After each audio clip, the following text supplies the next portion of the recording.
Lupita Nyong'o attended the 7th annual Essence Online Black Women in Hollywood Luncheon, where she was awarded the Best Breakout Performance of the Year.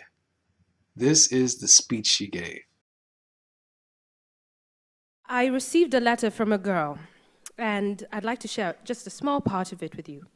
Dear Lupita, it reads, I think you're really lucky to be this black, but yet this successful in Hollywood overnight. I was just about to buy Dentsure's Whitenicious cream to lighten my skin when you appeared on the world map and saved me. My heart bled a little when I read those words.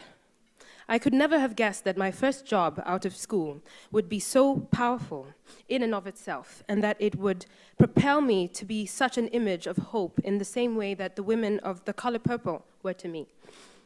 I remember a time when I too felt unbeautiful. I put on the TV and only saw pale skin. I got teased and taunted about my night-shaded skin.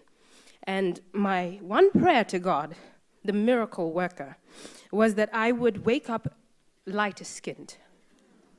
The morning would come and I would be so excited about seeing my new skin that I would refuse to look down at myself until I was in front of a mirror because I wanted to see my fair face first. And every day I experienced the same disappointment of being just as dark as I had been the day before. I tried to negotiate with God. I told him I would stop stealing sugar cubes at night if he gave me what I wanted. I would listen to my mother's every word, sitting right there, and never lose my school sweater again if he just made me a little lighter. But I guess God was unimpressed with my bargaining chips because he never listened. And when I was a teenager, my self-hate grew worse. As you can imagine, happens with adolescence. My mother reminded me often that she thought I was beautiful. But that was no consolation. She's my mother. Of course she's supposed to think I'm beautiful. And then Alec Weck came on the international scene. A celebrated model. She was dark as night. She was on all the runways and in every magazine, and everyone was talking about how beautiful she was. Even Oprah called her beautiful. And that made it a fact.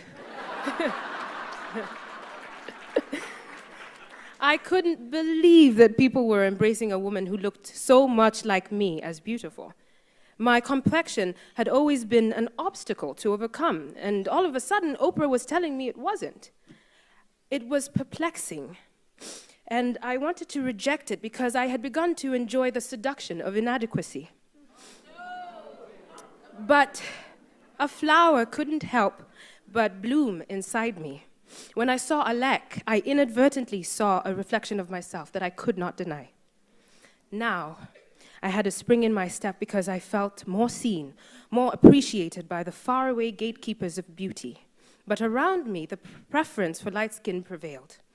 To the beholders that I thought mattered, I was still unbeautiful. And my mother again would say to me, "You can't eat beauty. It doesn't feed you." And these words played and bothered me. I didn't really understand them until finally I realized that beauty was not a thing that I could acquire or consume. It was something that I just had to be. And what my mother meant when she said, "You can't eat beauty," was that you can't rely on how you look to sustain you. What actually sustains us, what is fundamentally beautiful, is compassion for yourself and for those around you. That kind of beauty, that kind of beauty inflames the heart and enchants the soul. It is what got Patsy in so much trouble with her master, but it is also what has kept her story alive to this day. We remember the beauty of her spirit, even after the beauty of her body has faded away. And so, I hope that my presence on your screens and in magazines may lead you, young girl, on a similar journey, that you will feel the validation of your external beauty, but also get to the deeper business of being beautiful inside. There is no shade in that beauty. Thank you.